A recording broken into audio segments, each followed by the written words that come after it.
اب جو ڈیلیز آئیں گے اس کے اوپر جو پروڈکٹ لائبلٹی کلیمز آئیں گے, لیگل ایکشنز ہوں گے, جو کلائنٹ ہے وہ کلیم کرے گا کہ میں نے ڈلیوری اتنے میں دینی تھی, انہوں نے مجھے ابھی تک نہیں مال دیا, میرا آگے لاس ہو گیا, میرا کانٹریکٹ مجھے ایل ڈی پڑ گئی ہے. مجھے کلائنٹ یہ کہہ سکتا ہے کہ مجھے ایل ڈی پڑی ہے ان کی وجہ سے, لہٰذا یہ ڈیمیجز بھی انہی کے اوپر ڈالے جائیں اور یہ مجھے پے کریں گے, اور میری جو ریپوٹیشن خراب ہوئی ہے اس کا میں اتنا کلیم کرتا ہوں وہ بھی ان کو دینا پڑے گا. تو ایکسیڈنٹ نہ ہوتے, ٹائملی ڈلیوریز ہوتی, پروڈکٹ کوالٹی کی جاتی, آپ کی ریپوٹیشن بڑھتی, لیکن جو سوئے رہے وہ لاسز میں گئے.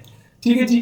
اب ہم دیکھتے ہیں کہ جو اوور ٹائم کرنا پڑ رہا ہے, جو دوسرے ورکرز کو ہائر کرنا پڑ رہا ہے, جو ایک سٹریس آ رہا ہے اس مینیجر کے اوپر اور پرٹیکولرلی پروڈکشن مینیجر کے اوپر. اچھا جی, یہاں پر ہم دیکھتے ہیں کہ اب جو ہے جو کاسٹ ہمارے سامنے آ رہی ہے وہ legal fee related to accident related claims and investigations ہے. تو یہاں پر بھی ہمیں یہ چیز سمجھنے کی ضرورت ہے کہ اگر ہم نے ٹائملی ایکشن لے لیا ہوتا, اپروپریٹ ایکشن لے لیا ہوتا, اکارڈنگلی ایکشن لے لیا ہوتا, تو اس وقت جو کلیمز تھے, اس وقت کے جو لاسز تھے وہ نہ آتے اور ہم ایک اچھا رزلٹ دے رہے ہوتے اور ہم ایفیشینٹ مان رہے ہوتے. اس طریقے سے ہم اس طریقے سے اگر ڈیمیجز ہوں گے تو وہ ادارہ اور اس کے امپلائی نہ لائق, نہ اہل, نہ کم میں, اور وہ نقصان میں بھی جائیں گے, ہو سکتا ہے جابس بھی چلی جائیں. اس لیے ڈائریکٹ کاسٹ ابھی ہم نے دیکھی ہیں, ان کو ایک دفعہ پھر انلسٹ کرتے ہیں جی. میئریبل کاسٹ ہیں اور rising directly from the accident ہوتی ہیں. میڈیکل کاسٹ ہے, ابھی ہم نے دیکھ لیا, کسی بھی طریقے سے ہوتی ہیں. میڈیکل کاسٹ اور ڈیٹیل میں سمجھی جا سکتی ہیں. ورکر سک پے ہے, repair, replacement and damage equipment and building, ہم نے تفصیل کے ساتھ اس چیز کو دیکھ لیا. اور لاسٹ آف ڈیمیج پروڈکٹ وہ بھی ہمارے سامنے آ گئی. Last production time while dealing with the injury, product liability claims and legal actions, legal fee related to accident. خرچہ آ سکتا ہے. سم ٹائمز انویسٹیگیٹرز آتے ہیں, وہ سیمپلز لیتے ہیں, وہ فرینسک ٹیسٹ کرواتے ہیں, وہ اور بھی بہت سارے ڈاکومنٹس لیتے ہیں, چیزیں لیتے ہیں, وہاں پہ رہتے ہیں, اور جتنا بھی وہ ٹائم انویسٹیگیشن پہ لگ رہا ہوتا ہے ان کا بھی جو اخراجات جا رہے ہوتے ہیں, جو پلانٹ رکے ہوتے ہیں, جو پروڈکشن رکی ہوتی ہے, وہ سارے لاسز ڈائریکٹ لاس میں جا سکتے ہیں. تو اس لیے ان چیزوں کو دیکھنے کی ضرورت ہے کہ ہماری وجہ سے ڈائریکٹ لاسز تو آ رہے ہیں, لیکن کیا ہم نے رسک اسیسمنٹ کنڈکٹ کروایا, کیا ہم نے اس کے اوپر ریمیڈیل میئر لگوائے تاکہ یہ ریکرنس نہ ہو, دوبارہ ایسی چیزیں پیدا نہ ہو. تو انڈائریکٹ لاسز کو بھی دیکھتے ہیں. اب جو انڈائریکٹ ہے وہ کس طریقے سے ہوتے ہیں. اب یہ جو ہے یہ بڑے مشکل ہوتا ہے کہ ان کو آپ ڈائریکٹلی اور پریسائزلی ان کو آپ کوانٹیفائی کر لیں, اور ہارڈ ٹو آئیڈینٹیفائی بھی ہوتے ہیں, لیکن یہ ہوتے بڑے مزے کے ہیں, یہ بڑے سمجھ میں آنے والے ہیں, سمجھدار کی سمجھ میں تو بڑے آرام سے آنے والے ہیں. جیسے ریڈکشن ان سٹاف مورال ختم, پروڈکشن کی کوالٹی ختم, پروڈکٹیوٹی ختم, ایفیشنسی ختم. ٹھیک ہے جی. مورال بہت بڑا ایک فیکٹر ہے, اور وہ کیوں ختم ہوتا ہے کہ سامنے آدمی زخمی ہو کے اسپتالوں میں جا رہے ہیں, لوگ مر کے قبرستان میں جا رہے ہیں, لوگوں کو ڈیمیجز آ رہے ہیں, اس کے اوپر کوئی ایکشن نہیں ہو رہا, اور پھر ان کے ڈائننگ ہالز کے اندر, ان کے اکوموڈیشن کے ایریا میں یا گاڑی میں آتے جاتے ایک ہی طرح کے قصے چل رہے ہیں کہ یار بہت اچھا آدمی تھا, ہمارے ساتھ کل کام کر رہا تھا, اس کو یہ فلاں چیز لگی سر میں, اچانک اس کی فوت, اس کو فلاں چیز سر میں لگی, اچانک وہ فوت ہو گئی, یا یہاں سے جا رہا تھا وہاں گرا, سلپ ہو گیا, گرا, ہیڈ انجری ہوئی, فوت ہو گیا. تو ایسی چیزیں پھر گھر والے بھی روکنا شروع کر دیتے ہیں کہ بھائی ایسے اگر ڈیمیجز ہو رہے ہیں, فیٹل انجریز آ رہی ہیں, پرابلمز آ رہے ہیں, تو آپ ایسی جگہوں پہ نہ جائیں. Morale down, production down. دوسری بات یہ کہ general difficulties in recruiting and retraining of staff as a result of accident. اسی کوالٹی کے بندے, اسی اسٹینڈرڈ کے لوگ, اسی ٹیلنٹ اور کیپیسٹی کے لوگ اور کمپیٹنسی کے لوگ دوبارہ سے مارکیٹ سے سرچ کرنا, لینا, ان کو آرگنائزیشنل بیہیویئر سمجھنے میں, ان کو آرگنائزیشنل اپروچز سمجھنے میں ٹائم لگے گا. وہ جو سارا لاس ہو رہا ہے وہ اسی وجہ سے ہو رہا ہے کہ ایکسیڈنٹ کی وجہ سے جو ایکسپیرینس ورکر تھے, ایکسپیرینس امپلائیز تھے, وہ اب ورک پلیس پہ موجود نہیں ہیں, اور ان کے اثرات بہت دور تک جا رہے ہیں. Loss of goodwill to customer following delay in production and fulfilling orders. جب گڈ ول جائے گی, پروڈکشن آرڈرز ٹائم بھی پورے نہیں ہوں گے, کنٹینر بھر کے نہیں جائیں گے, اور آگے مارکیٹ میں بھی اس کی شارٹیج ہوگی تو اس فیکٹری، اس کمپنی، اس ادارے کا امیج خراب ہوگا. اب نئے بزنسز اس کو نہیں ملنے والے. کوئی آدمی جو دوسرا دیکھ رہا ہوگا کہ یہ تو اتنے لاسز کر رہے ہیں، ان کے ساتھ تو بزنس کرنے والے اتنے خوار ہو رہے ہیں، تو وہ ان کے ساتھ شیک ہینڈ کرنے کے لیے، بزنس کرنے کے لیے، ان کے ساتھ مل کے انویسٹ کرنے کے لیے تیار نہیں ہوگا. اور کسی کو زبردستی تو کاروبار اپنے ساتھ کروایا نہیں جا سکتا. ٹھیک ہے، مال چھینا تو جا سکتا ہے لیکن بزنس میں نہیں لایا جا سکتا. اس لیے لاس آف گڈ ول ہو گیا. Damage to public image and business reputation. Public image بھی کیا، اب عام بندے بھی اس کے بارے میں صحیح رائے نہیں دیں گے. Damage to industrial relation perhaps leading to the industrial action. تو انڈسٹری بھی جو ہے اس کے اندر موجود بھی لوگ آپ کے بارے میں صحیح نہیں کہیں گے، وہ ریلیشن بھی آپ کی گئی، نیٹ ورکنگ بھی آپ کی گئی. ٹھیک ہے جی. اور accident can lead to higher insurance rates. بار بار ایکسیڈنٹ ہوں گے، ہیلتھ انشورنس ہے یا اکوپمنٹ کی انشورنس ہے، وہ کلیم ہوگی، بار بار پریمیم جائے گا، وہ ہائی ہوتا جائے گا اور یہ ایک نئے لاسز کی طرف کہانی چل پڑے گی. اس کے علاوہ کوئی اور بھی انڈائریکٹ کاسٹ ہو سکتی ہے کسی کمپنی، فیکٹری، ادارے، آرگنائزیشن کے اندر اپنے پرٹیکولر ورک پلیس. اسی چیز کو ہم دیکھتے ہیں کہ جب امپلائی مورال ہائر ہوگا کام اچھے ہوں گے. ادروائز جیسے ابھی ڈبے بنتے ہوئے آ رہے تھے نا، ایسے ہی ہر چیز بکھری ہوئی اور تتر بتر اور ادھر ادھر پڑی ہوئی آپ کو نظر آئے گی. اور کوئی ایک پروفیشنلزم اور ایک کوئی ہاؤس کیپنگ اور ایک لے آؤٹ اور اس کے اوپر پرومپٹلی اور ولنگلی ڈیڈیکیشن، ڈیووشن اور ہارڈ ورکنگ جو ہے نا وہ آپ کو آرگنائزیشن میں نظر نہیں آئے گی. ہر کوئی دوسرے کے پیچھے لیگ پولنگ اور ایک خوف کی فضا اور ایک ٹائم ویسٹنگ کی طرح کا ایک سچویشن ہوگی. تو ریڈکشن آف مورال ہوگا. اور اس کے بعد جب آپ ریکروٹنگ کریں گے، ایڈ دیں گے، اس کے بعد ایک خاص ڈیٹ ہوگی، بہت سارے لوگ آئیں گے، اس کے لیے ایکسپینڈیچر ہو سکتا ہے، کوئی آپ کو چائے پانی کرنا پڑے، وہاں پہ ایکسپینڈیچرز آئیں گے، پھر شارٹ لسٹ ہوں گے، پھر اس کے بعد آپ فائنل ان کو کال لیٹر بھیجیں گے یا اپوائنٹمنٹ لیٹر بھیجیں گے، تو اس میں بھی سارا ٹائم جائے گا. پھر جب ٹریننگ کی طرف جائیں گے تو ہر آدمی ایک ساتھ ایک طرح کی ٹریننگ نہیں لے سکتا. وہ جو اسٹینڈرڈ اچیو ہو چکا تھا اب دوبارہ اچیو کرنے کے لیے آپ کو ٹریننگ ہالس کے اندر، کانفرنس رومز کے اندر، کلاس رومز کے اندر امپلائیز کو اٹھانا پڑے گا، وہ ان کو سکھانا پڑے گا. کوئی جلدی سیکھ جائے گا، کوئی دیر سے سیکھے گا، لیکن ٹائم تو ویسٹ ہوگا نا. اس لیے ٹریننگ اور پھر ری ٹریننگ یہ بڑی ضروری تھی، لیکن اس وجہ سے یہ ٹائم ڈیلے ہوا اور پروڈکشن ابھی بھی وہیں رکی ہوئی ہے. جہاں مشینیں بند تھیں یا سلو ہو گئی تھیں، پروڈکشن لو ہو گئی تھی، وہ ادھر ہی سے دائرے رکی ہوئی ہے اور اب ہم ان چکروں میں پڑ گئے. ٹھیک ہے جی. تو ہمیں کوئی اچھا کہے گا تو میں وہ اسی صورت میں ہم اچھے ہو سکتے ہیں کہ جب ہم انسپیکشنز کر لیں، انویسٹیگیشنز کر لیں، لیڈنگ اور جب ہم پرو ایکٹیو ہو کے انسپیکشن کریں گے اور آئیڈینٹیفائی کر لیں گے ہیزرڈس کو، ان کو کنٹرول ان کے اوپر لگا لیں گے، ان کو ختم کر لیں گے، تو اسی وقت ہم یہ سارا کچھ کر سکتے ہیں. یہ ساری باتیں ہمارے ایلیمنٹ 4 کے اندر آنے والی ہیں. تو وہاں پہ جب ہم انشاءاللہ ان کو پڑھیں گے، دیکھیں گے، تو اس وقت ہم ان کو ان چیزوں کے ساتھ جب ریلیٹ کریں گے. میں نے کہا کہ چاروں ایلیمنٹ آپ کے ساتھ انٹر ریلیٹڈ ہیں ایک دوسرے کے ساتھ، اور یہ چاروں کے چاروں ایلیمنٹ آپ کے جو IG2 ہے اس کی رپورٹ کے ساتھ بھی لنک کرتے ہیں. تو جو بھی کانسیپٹ بلڈ ہو رہا ہے وہ کہیں نہ کہیں ملٹی ڈائمینشنل ہے اور ملٹی اینگولر ہے. تو پھر ہم آگے چلتے ہیں جی. آپ کی ریپوٹیشن، آپ کی گڈ ول، آپ کا بزنس سارا کیوں گیا؟ کیونکہ اس لیے کہ آپ کے ہاں فائر اینڈ سیفٹی نہیں تھی، آپ کے یہاں HSE نہیں تھی، آپ کے یہاں ہیلتھ اینڈ سیفٹی کو پراپرلی انگیج نہیں کیا گیا تھا، اور آپ کے حال یہ ہو گیا کہ ادارہ بھی بند اور جاب بھی ختم. پھر اس لیے ڈیمیج ٹو پبلک امیج، اور جو بزنس ریپوٹیشن خراب ہوئی ہوگی، آپ نئے ایکسپرٹس ہائر کریں گے، مارکیٹنگ کی ٹیکنیکس آئیں گی، پھر آپ بزنس کا کلیم کریں گے کہ we are the champion, we are the best. لیکن جن کے سامنے آپ دی ورسٹ ہو چکے، جن کے سامنے آپ ناک آؤٹ ہو چکے، وہ کیسے آپ کے لیے ایک دم سے اپنے بازو کھولیں گے اور آپ کو ویلکم کریں گے اور آپ کے ساتھ بورڈ رومز میں بیٹھیں گے، آپ کے ساتھ میٹنگوں کے اندر آئیں گے؟ یہ سارے پھر چیزیں ٹائم لے جاتی ہیں. ٹھیک ہے جی.